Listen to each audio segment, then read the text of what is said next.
Good morning. I am so incredibly honored to be joined by so many community leaders, advocates, activists, and citizens today as we take a major step forward in making Baltimore City safer, fairer, and more equitable, and even more just.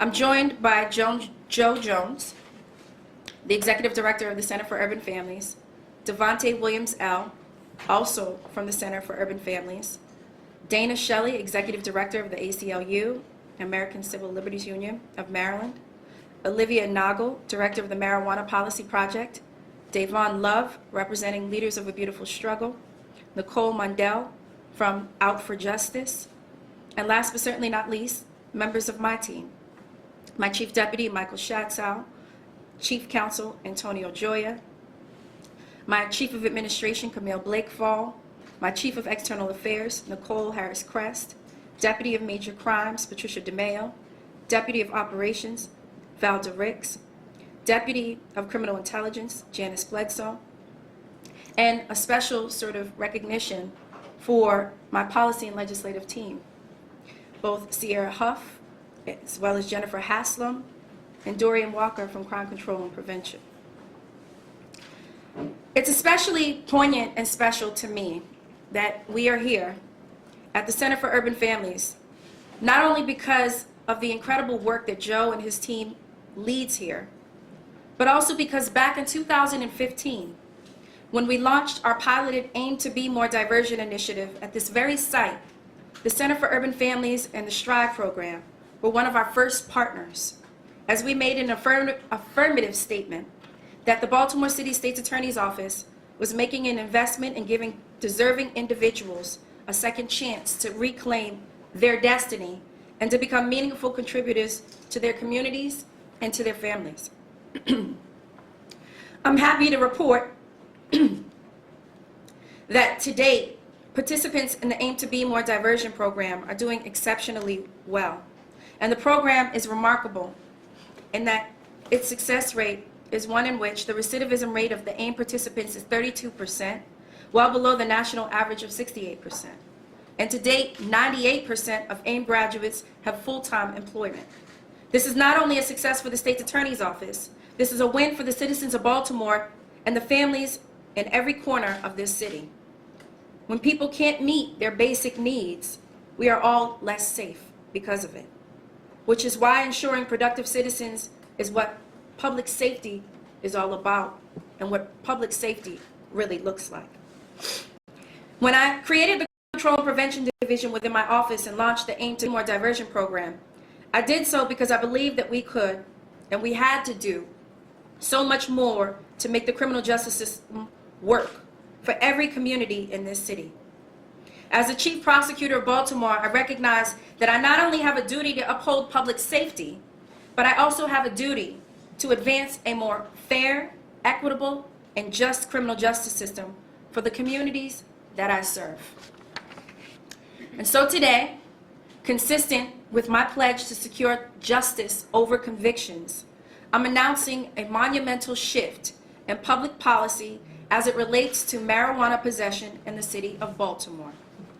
Effective immediately, the Baltimore City State's Attorney's Office will no longer prosecute marijuana possession cases regardless of weight and/or criminal history. Effective immediately, the Baltimore City State's Attorney's Office will prosecute possession with intent to distribute and distribution of marijuana if those charges are based on articulated evidence of intent to sell or distribute marijuana beyond the mere possession of it. Effective immediately, the Baltimore City State's Attorney's Office will now mandate the referrals of all first-time felony drug distribution offenders to the Aim to Be More Diversion program. And as of 10 a.m. this morning, my office has filed a writ of quorum nobis in both the circuit and district courts, seeking to vacate the convictions of 1,050 cases in circuit court and 3,778 cases in district court dating back to 2011. I'm sure that you're asking how and why I've decided to take these actions. For far too long, we have sat back and idly watched certain communities and families literally destroyed by the failed policies of the so-called war on drugs. The effects of these failed policies have been especially dire for cities like Baltimore, where for decades we've criminalized what is now nationally considered a public health crisis.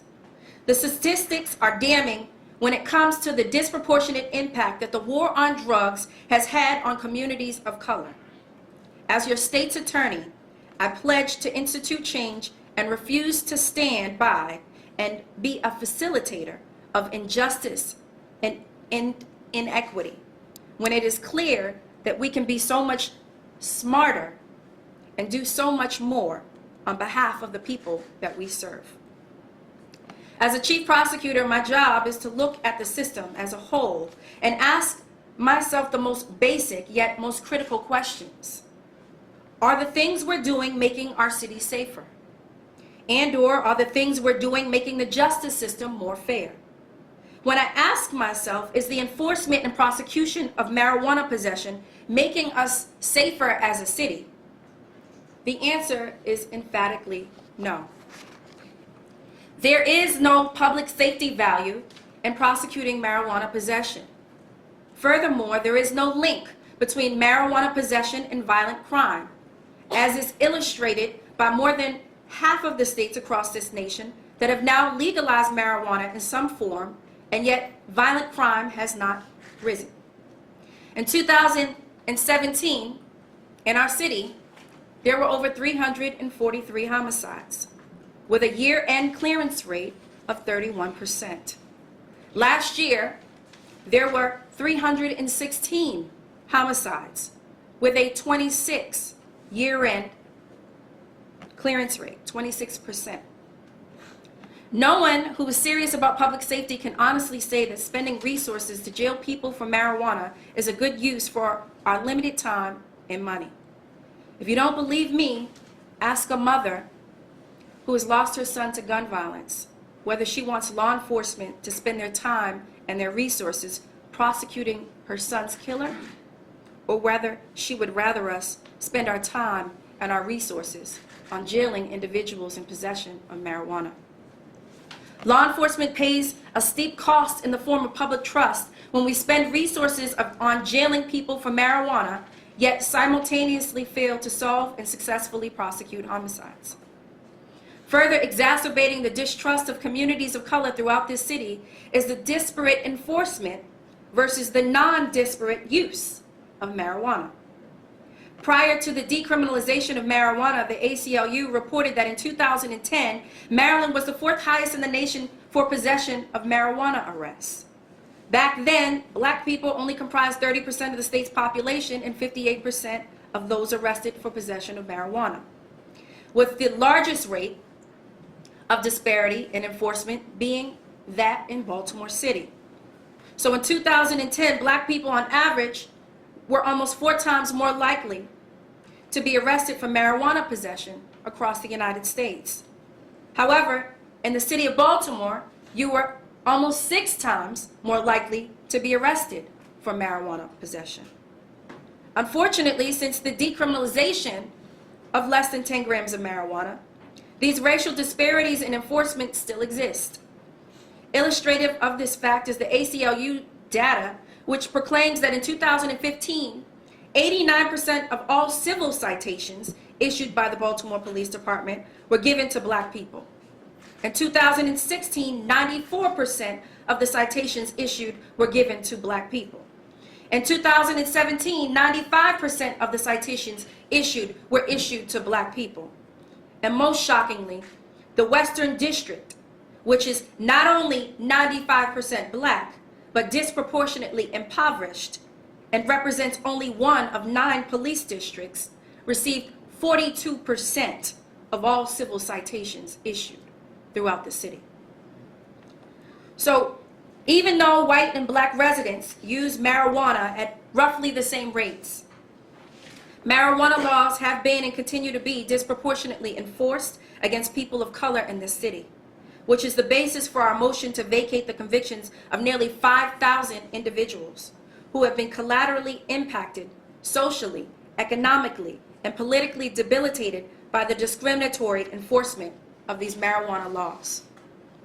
It's a new day in Baltimore, and I believe that this is the time when we make real on our commitment to seek justice over convictions, to make right the wrongs of the past, and to make Baltimore a leader in redefining public safety. And while I'm clear that prosecuting marijuana cases has no public safety value, disproportionately impacts communities of color, and erodes public trust, and is costly and counterproductive to the use of limited resources, I'm very much recognize that we still have a serious drug problem in the city of Baltimore. The shift in our policy on marijuana possession should in no way be misconstrued as us not understanding the magnitude of the drug crisis or taking it easy on drug dealers. We will continue to prosecute individuals who are in possession of drugs with the intent to distribute, because we are wholly committed to eradicating the scourge of drugs and the horror it enacts on far too many families. It's my belief that as a city, we can and need to be more effective in reducing violence, and I'm calling on my partners in the City Hall and in law enforcement to join me in my office in this effort. I'm also calling on the legislators in Annapolis to pass the vacatur statute that is being introduced by my office and Maryland Delegate Eric Barron. This legislation is seeking to ensure that as the state, we have the tools to vacate convictions of crimes that are no longer illegal, as well as vacate the convictions of those wrongly accused, convicted, and incarcerated, or any other reason justifying a release from judgment in the interests of justice and fairness.